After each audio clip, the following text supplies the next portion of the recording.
Salut à tous, aujourd'hui on est le samedi 11 mai et je me trouve toujours à Yukuhashi, qui est un peu plus à l'est de Fukuoka. Ce soir je quitte du coup mon hôte, donc à savoir Miyazaki-san, chez qui j'ai passé 4 jours en fait, donc c'était très cool, je suis même resté une journée de plus tellement c'était sympa et ils ont bien voulu m'accepter. Je pars du coup aujourd'hui en direction de Fukuoka, j'y resterai là-bas 3 nuits puisque j'ai mon vol le 14 pour Okinawa. Finalement j'irai pas à Kumamoto puisque finalement les vols étaient beaucoup plus chers depuis Kumamoto pour aller à Okinawa, alors que c'est plus près, et de même les guest house étaient plus chers là-bas. Sachant que Kumamoto j'y suis déjà allé il y a 4 ans, j'ai fait on va dire les trucs principaux entre guillemets. Et depuis, en fait, il y a 2 ans, il y a eu le tremblement de terre à Kumamoto. Donc le château est détruit, pas mal de choses aussi sont en reconstruction. Donc c'est, entre guillemets, moins intéressant d'y aller. J'aurais quand même voulu y aller pour voir les changements et aussi parce que j'aime bien cette ville. Mais là, bon, on va dire que les circonstances font que finalement, je vais pas y aller cette année. Je vais aller directement à Fukuoka. Miyazaki-san a été cool puisque en fait du coup il a envie d'aller à Fukuoka avec un de ses amis.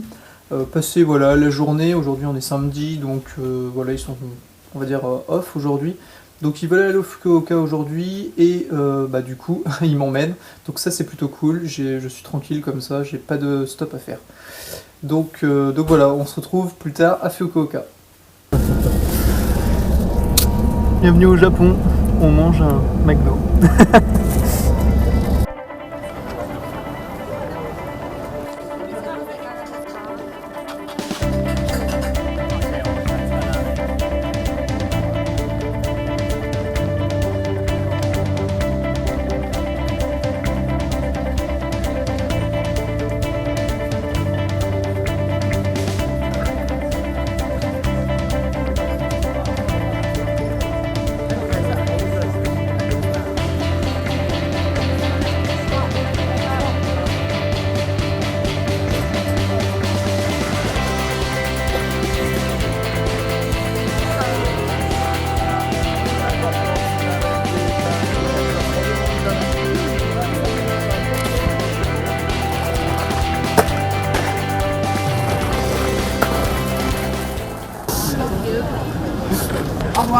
Salut. Et voilà, on vient d'aller manger un petit yatai, donc un stand sur la rue. C'est un stand français, comme vous avez pu le voir, Rémi, avec trois autres personnes françaises. Il y a beaucoup de monde qui y va, c'est très tendance, on va dire, c'est français, donc ça fait envie. Et là encore, la Golden Week s'est terminée. Il m'expliquait que pendant la Golden Week, il faisait beaucoup de couverts, des fois jusqu'à 100 couverts par soir, alors couverts entre guillemets, sachant qu'il n'y a que 12 places. Donc vous imaginez le boulot. Ils étaient 4 par moment, des fois 5 dans le petit boui-boui on va dire. Là ils étaient que 3. Mais en fait, quand c'était la Golden Week, il y avait une personne qui s'occupait juste en fait de faire attendre les clients, qui faisait un peu d'animation on va dire. Sinon que dire, bon c'était pas mauvais, c'était plutôt sympa. Rémi, le patron, est très cool par contre, j'encourage vraiment, il a pris un peu le temps de parler, de discuter malgré le monde qu'il y avait, et il connaît bien le coin, donc il peut vous donner des bonnes adresses. On est dans un izakaya, on va bien manger et surtout bien se bourrer la gueule. Ouais. It's good.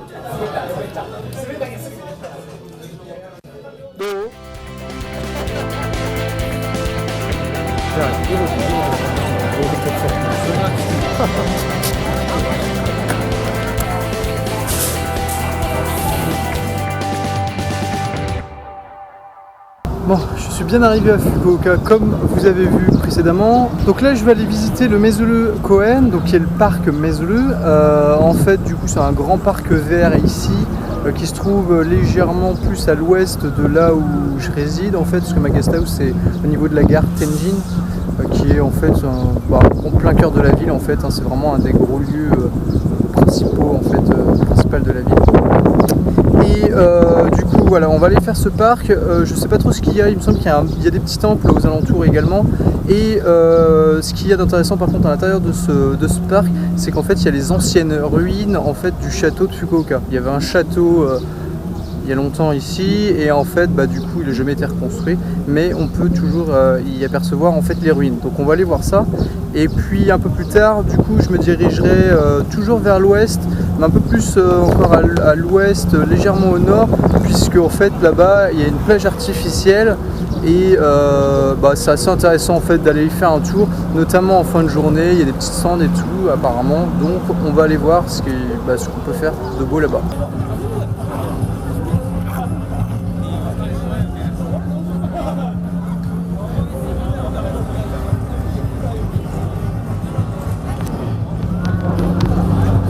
Au parc, en fait je viens juste d'y arriver, hein. Je vous ai parlé il n'y a même pas deux minutes.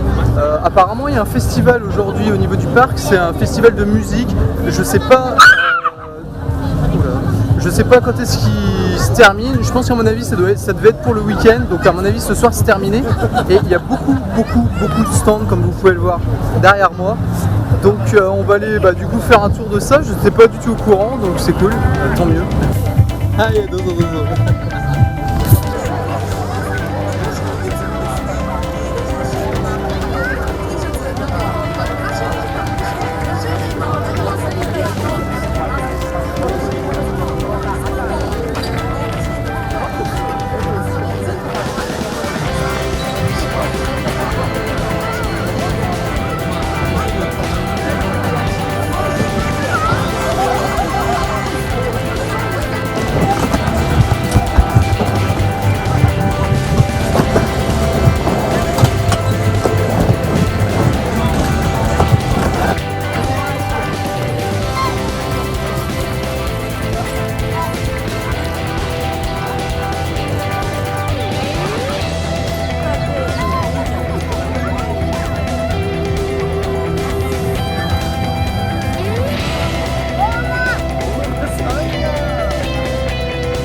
Ce qui est assez particulier vis-à-vis de ce château, c'est qu'il n'y a aucune vraie certitude. On sait a priori qu'il aurait eu 4 étages, mais on n'en sait pas beaucoup plus en fait sur ce château. Il y a des spéculations quant à la forme et la hauteur de la tour, mais de la tour du château principal, on va dire, mais rien de sûr en fait et de définitif.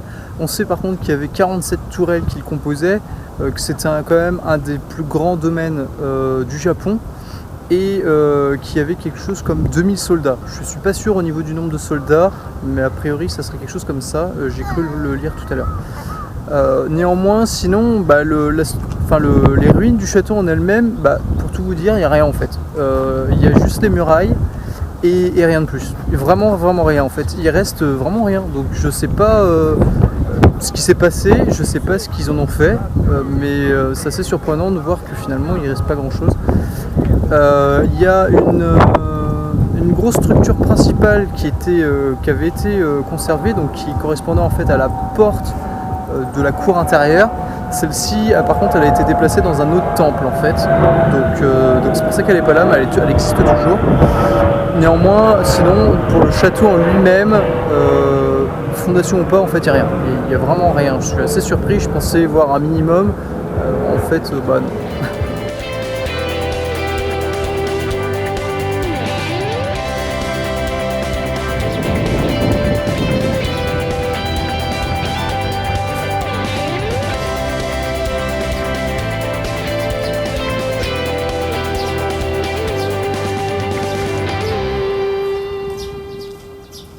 Je suis maintenant au Ohori Koen, donc le parc Ohori, qui est un très grand parc en fait, où il y a un lac comme vous pouvez le voir juste derrière moi. Et il y a la possibilité de faire du pédalo sur le côté pour ceux qui veulent. Il y a pas mal d'activités aussi qui sont proposées, notamment le week-end. Voilà, des petits jeux pour les enfants notamment, etc. Donc c'est plutôt sympa. Là il n'y a rien, je pense que c'est en raison du fait qu'il y ait le festival juste à côté, le festival de la musique qu'on a vu un peu plus tôt, où là par contre, comme vous l'avez vu, il y avait énormément de choses pour les enfants.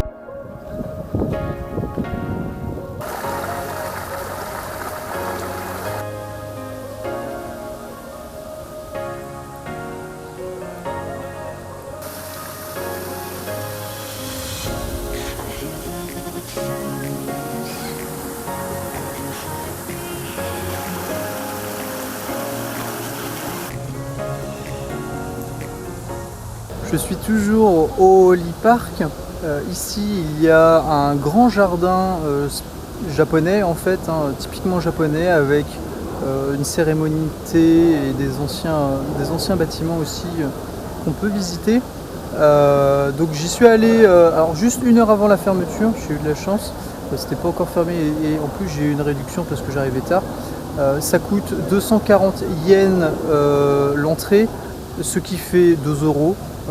1,90 € je crois. Et c'est pas mal, hein. Franchement, vous pouvez voir derrière moi, la vue est magnifique.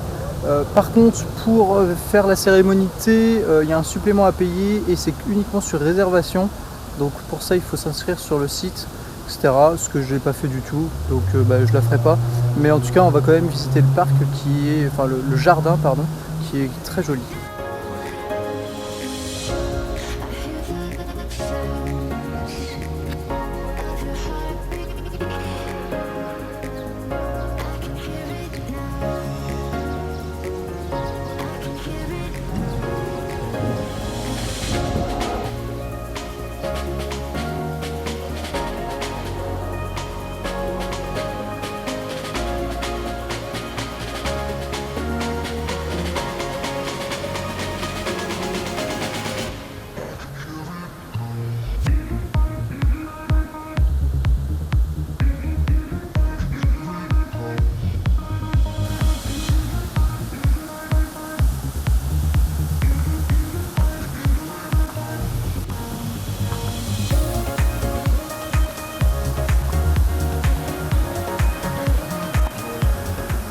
Je sais pas si vous allez bien m'entendre avec la cascade, mais bon, le jardin est très sympa, par contre il est vraiment très petit, hein.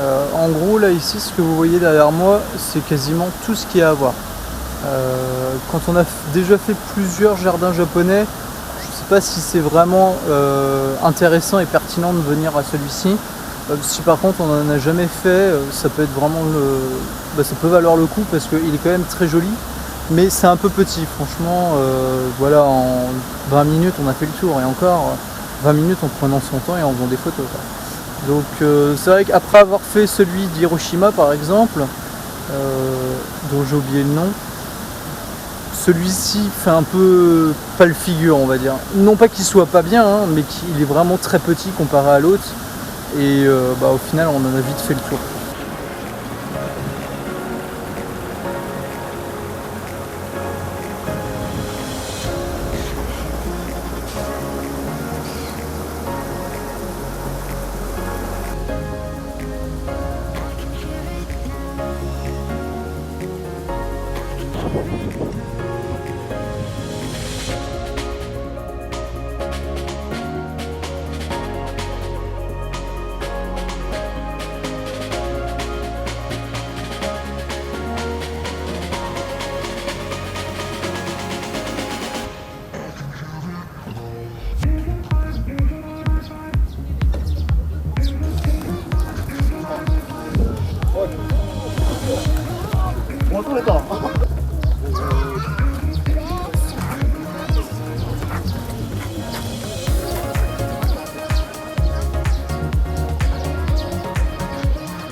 Japon, il y a des combini un peu partout. Et généralement, c'est pas rare d'en voir en fait deux l'un en face de l'autre, côte à côte, soit de la même franchise, mais ça peut arriver aussi que ce soit deux qui soient des concurrents. Par exemple, 7-Eleven qui est en face de Family Mart. C'est assez marrant de voir ça, et sachant qu'il y en a partout, et le pire c'est que ils marchent tous plus ou moins bien. Enfin, en tout cas, moi c'est l'impression que j'ai. Il n'y a pas ce système de concurrence comme nous on pourrait l'avoir en France, où on va éviter de s'implanter en fait à côté d'un concurrent ou tout simplement d'une autre franchise, de la même franchise, un magasin de la même franchise. Non, ici ils s'en fichent un peu, j'ai l'impression. Après, je connais pas exactement quelles sont les lois en termes de non-concurrence, de concurrence, pardon. Mais ici, ils s'en fichent un peu. Enfin, vous voyez, je venais du coup de croiser deux Family Mart, et là, on a un 7. Et juste avant, en fait, les deux Family Mart, il y avait un Lawson. Tout ça en quelque chose comme 200 mètres. Et si vous regardez, à chaque fois, il y a du monde dedans, en fait. Et c'est pas quelque chose d'inhabituel de voir ça au Japon. C'est assez, comme je l'ai dit, c'est très très fréquent, et que ce soit aussi bien là pour les combini que pour des petites boutiques de quartier ou n'importe, c'est tout le temps comme ça en fait. Et c'est assez, moi c'est quelque chose qui me surprend tout le temps de voir. Je ne l'ai pas précisé, mais konbini en japonais, ça vient de convenience store en anglais, c'est une diminution de convenience store. Et tout simplement en fait c'est les petits magasins de quartier, les magasins, les petits shops en fait, qui sont ouverts 24 heures sur 24, et où on peut trouver un peu de tout dedans. Donc c'est très pratique, il y en a partout au Japon. Dans les grandes villes c'est encore pire, il y en a un tous les 20 mètres. Même en campagne il y en a beaucoup aussi. Donc c'est très très pratique. Ils sont tout le temps ouverts 24 sur 24. Vous avez tout le temps du wifi gratuit à l'intérieur, parfois limité, mais du wifi quand même gratuit. Il y a également dans 90% des cas un distributeur. Je sais que la plupart du temps, moi je retire au 7-Eleven, j'aime bien ces combini. C'est pour moi les mieux en termes de prix et en termes de choix. Et c'est aussi ceux dans lesquels les distributeurs fonctionnent le mieux pour les cartes étrangères. D'expérience, en tout cas ce que j'ai remarqué quand j'étais venu il y a 4 ans, j'avais essayé plusieurs fois dans d'autres marques comme les Family Mart et autres. Des fois ça passait pas bien. Donc 7-Eleven ça a toujours passé, donc je vais souvent dans cela. Et c'est une marque maintenant qui est présente dans beaucoup d'autres pays d'Asie, notamment du coup en Corée, à Taïwan, etc.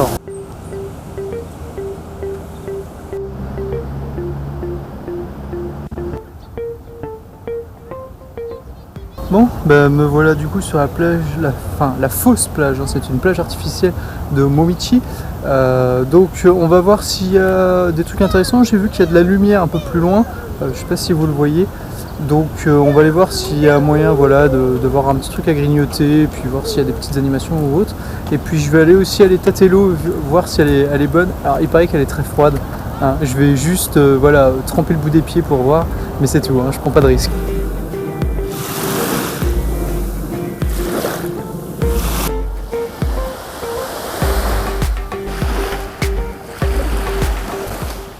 Bon, il n'y a pas l'air d'y avoir grand chose, mais bon, au moins je suis là, j'ai la mer, la plage. Bon, malgré tout, ça reste agréable de marcher là et de se balader. Bon, c'est beaucoup des couples, hein. J'ai l'air un peu con tout seul, mais bon, hein. Tant pis.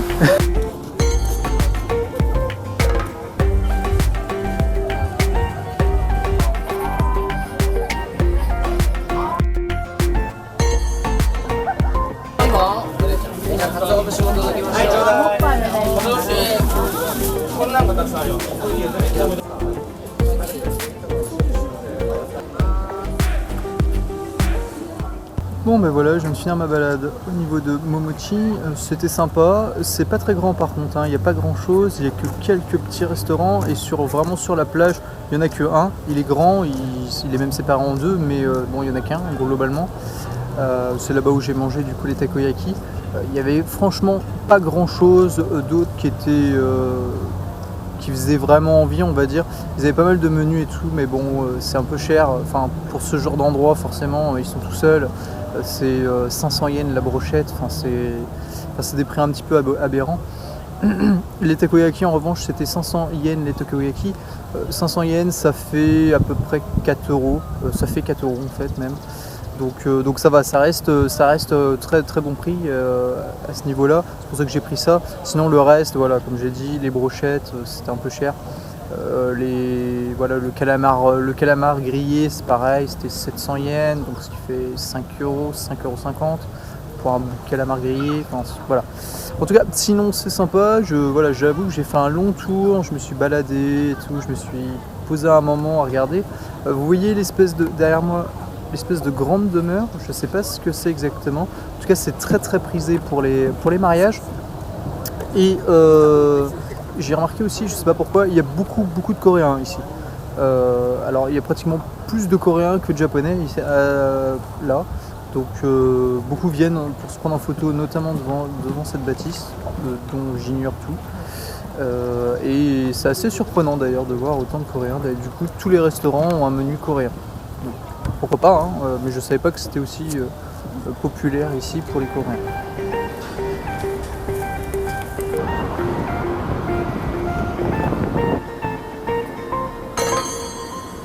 Bon ben voilà, j'en ai terminé pour moi, il n'est pas très tard, il est à peine 9 h, seulement voilà, je vais faire un peu de montage et demain j'ai prévu de me réveiller assez tôt, aux alentours de 7 h, puisque j'ai envie d'aller au grand marché de Fukuoka, un marché de produits frais, notamment de poissons, qui ouvre lui à 8 h. Donc il faut que je sois là-bas assez tôt, j'ai envie d'y aller dès l'ouverture, donc voilà. Pour ce soir, du coup, comme je l'ai dit, un peu de montage. Je suis passé dans une petite supérette pas très chère en plus. Je me suis acheté un petit dessert, un petit melon pan au hanko, donc la pâte de haricots rouges, un han pan pour être exact, et une petite bière aussi pour passer la soirée. Bon, sur ce, je vous remercie d'avoir regardé la vidéo, je vous remercie pour ceux qui suivent la chaîne, et puis je vous dis à la prochaine. Salut!